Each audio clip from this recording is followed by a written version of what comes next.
This section is going to cover fit indices and understanding how to use them, interpret them, and the alphabet soup that is fit indices. Right. So this is Klein's chapter 8 and also the appendix A of the Buchanan book. We will walk through these as least confusingly as possible. So I think the easiest way to describe this is that it's super complicated. There are a lot of fit indices, and sort of the joke in sim is that new fit index is born every day.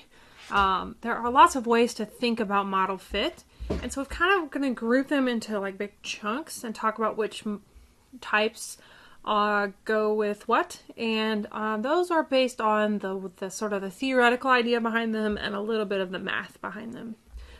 But fit indices don't imply that you're right. They have guidelines, but those guidelines are criticized, and so they're not perfect either. People do cherry pick and misuse them, so they are not necessarily like the answer. They're just one of the many ways to interpret models, especially if you're trying to show if a model's any good or not. They do have a bunch of limitations, so they indicate sort of an overall fit. So it's just like p-values for, let's say, an ANOVA, where they're talking about big fit pictures. And then you sort of get down into with post hoc tests. So your fit overall could be very good, but you might have some bad sections, bad items on a scale, or just generally some paths that didn't work. So it is important to look at the coefficients as well as the overall model fit. There is no one magical summary number, so we're going to talk about the most commonly reported ones and then other ones that you can use. And if they are poor, they don't really tell you where things are poor. So misspecification, meaning where the model picture may be wrong. So they're kind of a good low-pass filter. In a good model, the fit indices will be good, and then you can look and make sure your paths are good and that it theoretically makes sense. In a bad model, the fit indices are bad, and you may not know why the model doesn't fit well. They don't really tell you the predictive value of a model, so if that model will be good on another sample, and they don't really tell you if it's theoretically meaningful. So these two really are about replication and the theory that you built it on.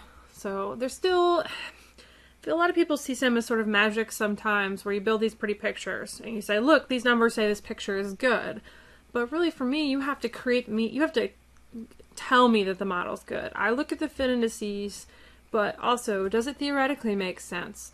Does the model have enough degrees of freedom? That's another important point. What was the other thing? Does it theoretically make sense? Are the paths significant? And fit is just one other piece of that picture. So very similar idea to EFA, where you still have other ways, reliability, does this work on multiple samples, that sort of thing. Alright, so I'm going to give you some of the rules, and most people cite Hugh and Bentler. You'll see Bentler's a name a lot today. He kind of did a lot of the seminal work in this field. And people use that paper because it kind of gives these golden rules for if fit indices are any good. But that is the same issue that Cohen talks about a lot, is that he gave rules for like D and R and some other effect sizes, and then later in life wrote that he wished he'd never said them because people sort of misused them.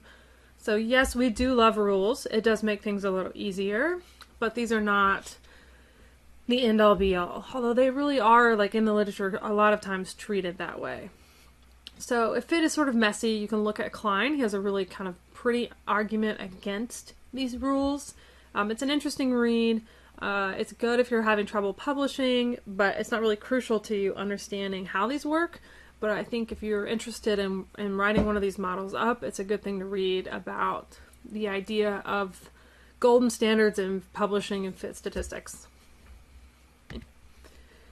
Okay, so starting from the beginning, the first thing you'll see, and this is always in the output without any extra questions, is the model test statistic. This is chi-square. Okay, I don't know why they don't just call it chi-square, but it looks at that correlation matrix from the data, or covariance table from the data, the reproduced data, so data, model, and you really want these two things to be the same. So it subtracts them, and that's sometimes called a badness of fit model. So large numbers indicate very bad fit because the subtraction is large, so the large residuals. So we want these numbers to be small. Okay. Now if I go back and think about traditional null hypothesis testing, what we do is sort of talk about this being Sherlock Holmes of statistics, where we want to reject all the alternatives to support our hypothesis. So we reject the null hypothesis to support our research hypothesis. So it's called a reject support context. So we reject the null to show that my research hypothesis is supported. But in SIM, it's actually the other way around. We want to accept the null, or not reject the null, really. You don't really accept the null. It's a weird phrasing. But to support your hypothesis. So we don't reject the null, showing that your model is consistent with what the actual population is. Now I think at some point people will switch to more of a Bayesian idea, where we want to see if the, generally we're sort of testing if the model is true with the data, right? Bayes is the other way around. So can this data come from this model? Or flippy floppies. But the idea is that instead of this sort of don't reject the null idea, which people are sort of uncomfortable with, Bayes takes a very different approach. And one cool thing about the package that we're using is that it has a Bayesian sidekick named Levon, and we'll hopefully get to cover a little bit of that this semester. Alright, so that model test statistic is chi-square. So the formula is n-1, so that's the sample size, and this is really the only time sample size is going to make an appearance, so kind of put a circle here, times the minimum fit function from maximum likelihood, because that's what we're going to generally work with. Okay. So here's where sample size really eats your lunch. Okay. The p-values are based on degrees of freedom. And remember, degrees of freedom has nothing to do with sample, right? That's the number of available parameters minus the number of estimated parameters. But that formula is multiplied by the actual sample size. So this to me is a very big catch-22. It's very circular. So I need a very large sample for models to be believable and to give you probably like realistic numbers. But the likelihood of me finding a very good fit with chi-square is about nil because of this n-1 calculation right here. So every person that you add creates a larger minimum fit function, and I just told you I wanted it to be small. But if you have a small sample, you're likely to get screwed because it won't settle or converge, and people are just not going to believe you because your sample's small. So generally, chi-square isn't used, and you'll see why in a second. So chi-square is biased by any multivariate non-normality. So that's one reason why you got to really focus on data screening. Correlations, very large correlations, can be hard to estimate because if you have a really strong correlation between two variables, it doesn't necessarily, you can't figure out why. Any unique variance, so that's error, and sample size. Okay, but the biggest one here is sample size. That's the one you have the most control over. Okay. And so what happens is that people report chi-square and then everybody just kind of ignores it because it's always significant. Only time I've seen non-significant chi-square was one really beautiful model that the lab came up with that I thought we had done something wrong, and fake examples. And so having a non-significant chi-square would be fantastic, but because of the way this mathematically works, it's often not attainable. So people do report the chi-square values, but we don't tend to sort of use p less than 0.05 as the rule because it's often significant and we don't want it to be. Previously, this sometimes is called the absolute fit index, used to use what's called norm to chi-square, or chi-square divided by the degrees of freedom, and you wanted that to be around 3 or less. Widely reported and used quite a bit, guilty as well. It's in several of the papers that I've published. However, now it's sort of clear that that is not a very good statistic. It doesn't mean what we think it means, and it's kind of been disallowed in a sense. So try not to use this one anymore, although you will see it in published papers. People have kind of moved away from that procedure. And it was introduced to deal with the problems of sample size bias with chi-square. Alright, since it's biased a bunch of things, you can use a robust estimator. We talked about this one a little bit before, so here's Bentler Part 2. Here's another newer one. There are a whole bunch of different robust options, but I would argue that most people don't spend the time finding robust chi-square estimators. Instead, they just use other statistics to supplement the idea that their model is good. Alright, so these fit statistics are going to be compared against either one or both of these models. And so we talked about having the correlation table from the data and the correlation table from the model and comparing them to each other. But we also could consider other types of models, okay, compare them against types of models. So I would argue this is kind of going back to that idea of null hypothesis testing, although a bit in reverse. Okay. So we could compare our model of the data to an independence model. So that is a model that assumes that none of the parameters are significant. So that goes back to really null hypothesis testing. Here's my model with these significant parameters to here's a model where none of those things worked out well. Obviously you want your model to be better. Or you could consider what's considered a saturated model, or a model assuming all possible parameters that you could have exist and they're significant. And you wouldn't want your model to be as like that type of model either, because then that is just a just identified model and that's not what you want, right? So you want a parsimonious model, one that has the parameters that you predicted and nothing else. Okay. So this would be like nothing is significant, and this would be like everything is significant. But both of these statistical inferences have their problems. SIM especially, because it's so easy to find a statistic that you would normally reject, even with good model fit. So a lot of this tends to be very black and white, reject, not reject idea, and it really shouldn't be. So a good structural equation model includes more than just fit indices. It talks a lot about theory and prediction and replication and whether or not these models are realistic. So fit is just one kind of small component of this. So I would argue a paper that has these sorts of things really focuses on all those different components and doesn't just show you like, hey, look, the fit's good, and moves on. Okay, so in comparison to the model test statistic, or chi-square, there have been a bunch of other types of fit indices. So these are all considered alternative fit indices. And so they don't try to force that yes-no decision, although they do have sort of gold standards. But one problem with them is it doesn't distinguish between sampling error and error against the model. So sampling error, right, is just people are weird and sometimes they do weird things. Sometimes you get outliers, that sort of thing. That is all considered error. So it doesn't really distinguish between maybe bad specification, so paths that are incorrect, versus just messy data. So a couple different types.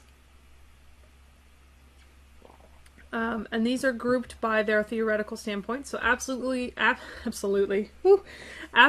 indexes, incremental fit indices, which is the most of the magic happens, parsimony adjusted indexes, and I think there's only one maybe, a predictive fit index.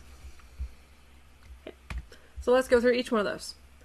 So for absolute fit indexes, really what they're looking at is a proportion of that covariance matrix explained by the model. So you can kind of think of them as R squared, and we want very high R squared values. So this is kind of an effect size, not quite, but kind of. We've got a bunch of these. The first up is the GFI family. So goodness of fit index is what GFI stands for, and just really don't use it at this point. So the goodness of fit index was really popular for a long time, and then now people have realized that it pretty much always tells you your model's beautiful, which is why it was popular. Formula's up here, so 1 minus the, I think this is chi-square for your research hypothesis over a potential total chi-square, so like the largest it can get. And you want, or not, maybe not C, fit statistic, I don't quite remember because the statistic isn't totally used anymore. But it has goodness of fit index, adjusted goodness of fit index, parsimony goodness of fit index. Don't remember the P anymore, but either way, basically this slide is to tell you don't use this.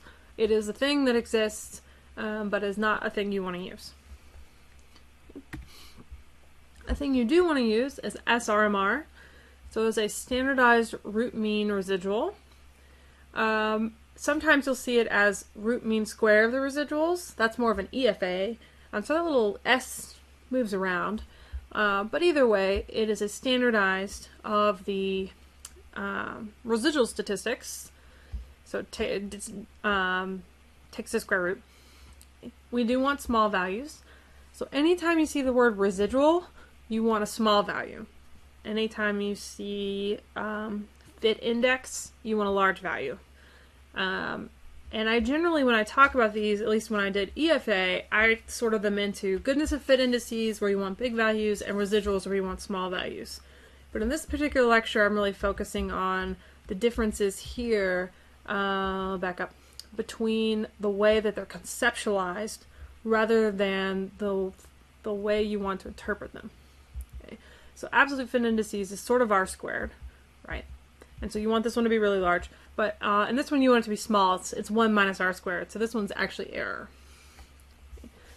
So an excellent value is 0.06. That is not a typo. I have is a different rule than the book. That's from the Hugh and Bettler paper. 0.08 is in the good range, so 0.6 to 0.8, and acceptable is less than 0.10. So I don't know what you really call 0.8 to 0.10. I've called it everything from good to mediocre to okay. But this is from that Hugh and Bettler paper. Everything bigger than 0.10 is sort of yike. Incremental fit indices, which are sometimes called comparative fit indices, but that's kind of confusing because one of them literally is called Comparative Fit Index, so they changed the name to Incremental Fit Indices, but then I think there's also an IFI, so trying to keep these straight is a little complicated sometimes, but what it is it's mathematically it's compared to an improvement over the independence model. So remember, the independence model is where you assume that there's no relationship between any of the variables. So this is the improvement by adding those relationships. It's a very similar idea to kind of an R squared change for regression. So going from no predictors to predictors, are we significantly different? Okay. These are not necessarily the best ones. It includes some of the ones that people always report, but there is some criticism about this independence model idea in the sense that they tend to be a little inflated. So the most popular one out of these that you'll see, I think in 90% of your sim papers in psychology anyway, is the Comparative Fit Index.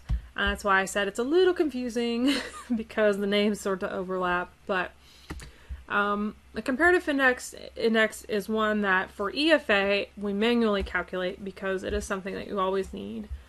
And so it's 1 minus a ratio of your chi-square of your model to the chi-square of a baseline or an independence model. Okay. And we're subtracting out degrees of freedom. So there is a penalty over here for having complicated models. So simpler models are favored in a comparative index because then this number is smaller.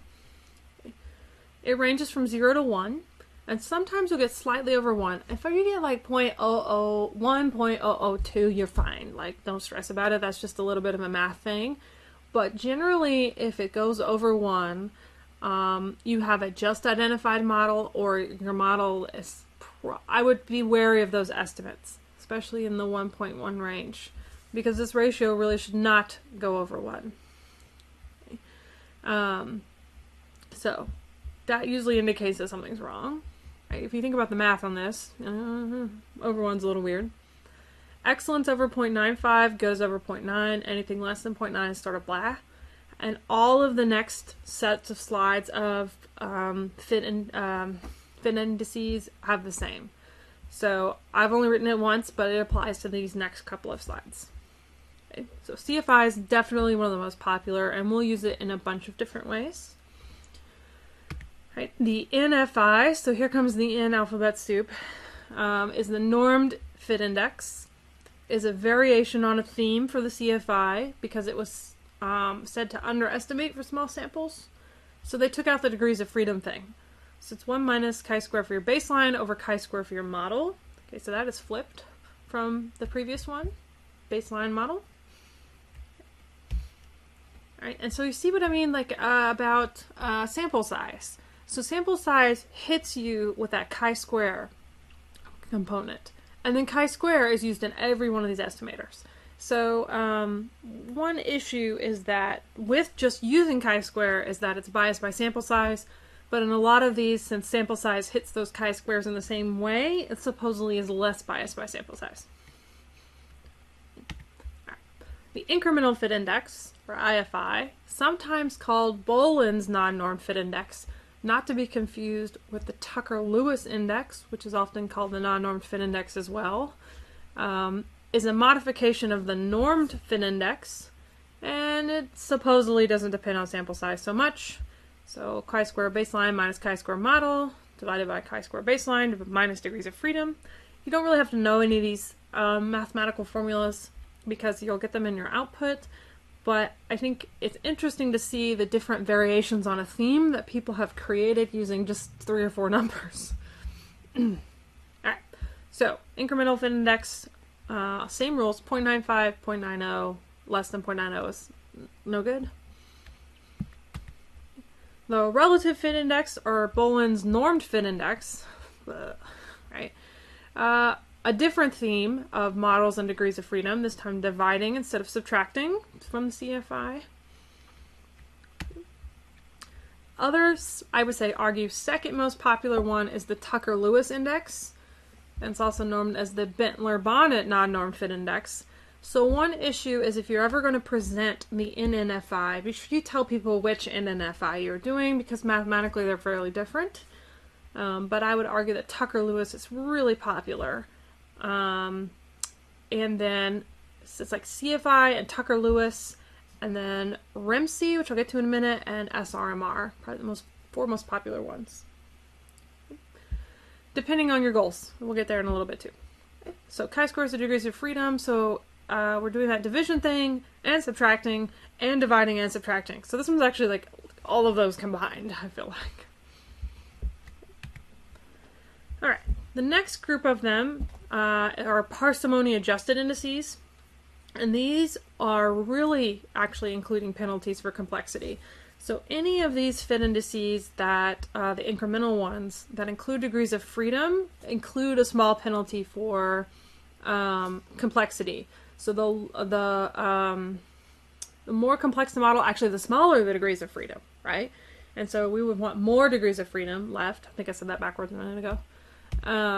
And so these include penalties for more paths, because more paths almost naturally make a better fit. So the more you add coefficients, the better it's going to be able to fit them because it's got more room to slide the variance around. So these will kind of always have smaller values for simpler models, or it tries to correct for that fact anyway. One issue with RMC is that the more paths you add, the better it does get, and this is supposed to fix that. Okay, so the RMC is root mean squared error of approximation. It is a residual statistic, and so you want this to be small. And so those are the same small rules as SRMR. And you should report the confidence interval along with it. Okay. Now, RMC is actually an interesting statistic because it includes those degrees of freedom twice. And this is where that penalty thing comes in. So chi-square minus your model divided, model minus degrees of freedom, which is very similar to a lot of these, but especially this right here, the CFI. And so you tend to do a lot of this weird degrees of freedom subtracting or dividing. But what makes it different is that it's a division then by your degrees of freedom for your model times the number of participants. So this one actually deals with sample size as well. So you'll report RIMC and its 90% confidence interval. 90% is much more common than 95, and it's auto put in the output. The other thing that goes in here is p-close. P-close tests if RIMC is in the excellent range. And so if you get a p-value over 0.5, that's a high probability, in a sense, that RIMC is 0. And remember, you want RIMC to be 0. Right? I want it to be really, really small. That means I don't have error. And so p-close is supposed to be a test on whether or not RIMC is statistically 0, which is what you want. Then the last group of them are predictive fit indices. These are gaining in popularity. And the idea behind these is to add that component of how well do we think the model will replicate or will hypothetically replicate with a study of the same sample size in the same population. So this doesn't really tell me whether or not this will work for a different type of person or a different group of our population, but should it replicate within the same parameters. They're not always used. They're more often for model comparison, but I would say these are getting more popular, and they're often considered parsimony adjusted indices. Slight typo there. So I'm going to stop there before I get into these next type of models and talk about model comparisons, because then that'll make talking about the information criteria statistics a little better. So let's say you find your model and it's kind of a mess, and you think, well, maybe I want to adjust it. So I can compare my adjusted model to this original model to see if that fixes the problems that I had. Or let's just say we have two competing theories and we want to compare those two models to each other. And that's pretty popular. Let's say you have a CFA, you're not sure if it's four factors or if it's 6 factors. So you can compare that to each other. The issue with model comparison is that you need to know whether or not it's nested. And I think this really trips a lot of people up, myself included. I always have to really think about this. So there are, what's considered a nested model is if model A is nested in model B, if B is just more complicated version of A, or essentially, can I add and subtract parameters from one model to another and create the second model? So if I have a 4-factor model and a 6-factor model, in theory, the 6-factor model is just a more complicated version of the 4-factor model. Okay? Because with that 4-factor model, I've taken 2 or 3 of those factors and collapsed them together.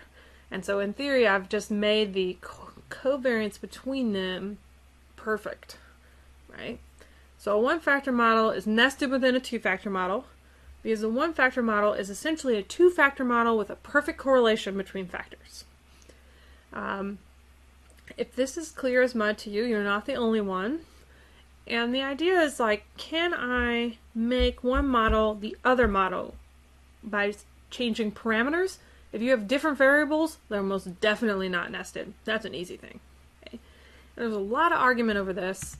And so we'll talk about how do I compare nested models, and then talk about how do I compare non-nested models, with the comment that you could always use the non-nested part even if they're nested. So chi-square difference test you don't necessarily ever have to use. Okay. Until reviewer number 2 asks you to. Okay. So to tell the difference between the nested models, what can you do? Well, what you do is take the 2 minimum fit statistics, so chi-squares, and subtract them from each other. You get the absolute value. You want the smaller chi-square is the better model. You subtract the degrees of freedom from those 2 models, so how different are they? And then we can use R to determine if those chi-square values are different significantly. and I'll show you how to do that in the example video. But essentially, I can subtract the chi-square and subtract the degrees of freedom and determine if that is better than 0 change. So you'll see if my, that sentence makes almost no sense, but you'll essentially see if your p-value is significant. If it is, you'd say that the model with the lower chi-square is better. If the two models are not significantly different, you would go with the simpler model. So whichever model is simpler, and that's considered parsimony. So we always want simple models of the world. I wish life worked this way. It doesn't always, but a simpler model is always better. I think that's Occam's razor. So the simplest solution is preferred. The other way that you can do this is a CFI difference test. This is very popular in multi-group models, and so we'll use that when we get to multi-group CFA. So it takes the CFI from model 1 and for model 2. If the change is more than 0.01, so it seems like a very small change, then the models are different. And in theory, this is not biased by the sample size issues that chi-square has. Now, nested models likely have the same sample size, so your sort of sample size is kind of negated here, but in practice people say, well, it's better than this chi-square thing because of sample size issues. Often they agree, they don't always agree, but CFI is slowly becoming a lot more popular for this because of the known issues with chi-square and non-nesting, that sort of thing. If I want to change a model, how can I determine that change? I'm really going to use modification indices here in a little bit, but I wanted to throw it in here as an example of nesting. Okay. And so, just like my big warning, like caps letters here, if you have a model that comes out to be crap and you just want to try some separate paths, change one sucking thing at a time because what you want to do is make sure that what you're changing is what's actually making the model better. And so one small piece at a time, don't change 10 paths at once. Okay? Now, if you delete an entire factor, that's very clearly going to change the degrees of freedom in a much larger way than one piece at a time, but you're only changing one thing, that's that one factor, versus deleting 6 paths at once. Okay? So back to modification indices, talked about these briefly before. So what they are is that it's the chi-square change to your fit statistic if you were to add the path suggested. Okay, it doesn't really give you the change if you were to delete a bad path because it doesn't tend to help. It tells you what would help if you added this path. Okay. Sometimes you don't have the room to add paths because you have a barely identified model, so 2 degrees of freedom left. But it is based on what is called the Lagrange multiplier. And so what that means is it's a change in chi-square degrees of freedom of 1 because we're adding one path. And so any chi-square over 3.84, which is the 0.05 cutoff for chi-square for 1 degree of freedom, is considered significant. And so you will just get tons, if you have a big model, you get tons and tons of this crap in your output. That is based on math, not based on theory. So you might have a path that suggests to add that doesn't make any sense, that is, would cause a big change. And so this to me is really where you got to tread lightly. So make sure that the paths that you're adding or deleting or changing or moving really are theoretically sound, unless you're just trying to learn, instead of just math oriented, because it's going to be a hard sell to say, well, we added these 3 paths because they looked the best and they made the model fit statistics look pretty. Okay. Okay, so if I change paths using my modification indices, how can I tell that it actually became significant? Look, it is a significant difference. / if I have 2 or 3 competing models, what can I do? So we talked about the chi-square difference test. You can do that manually, or you can use the ANOVA function and move on. If the models are not nested, this will not run. So another way to test if they're nested. So it would be ANOVA, Model 1 fit, Model 2 fit.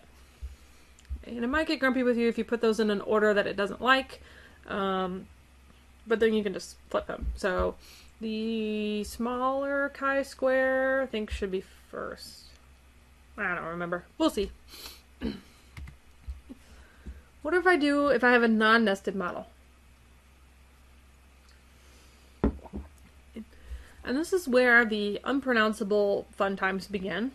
I think it's a Akaki information criterion. So anytime you see information criterion, this is really more about predictive value. So how much information do I have, and how predictive is that going to be in the future? So there's the Akaki one, the Bayesian one, the sample size adjusted information criterion, and that last one is also Bayesian. Okay. So all of these include penalties for complex models because they feel like complex models won't necessarily replicate. It is biased towards a simpler model. Now, the idea is cross-validation. So how well should that replicate in the future? And you want them to be small. Here's the problem. There's no good rule for these. They don't have the same cutoff scores that the other statistics have because they're newer, and while well tested, do not follow the rules. So since they're kind of variance based, it just depends.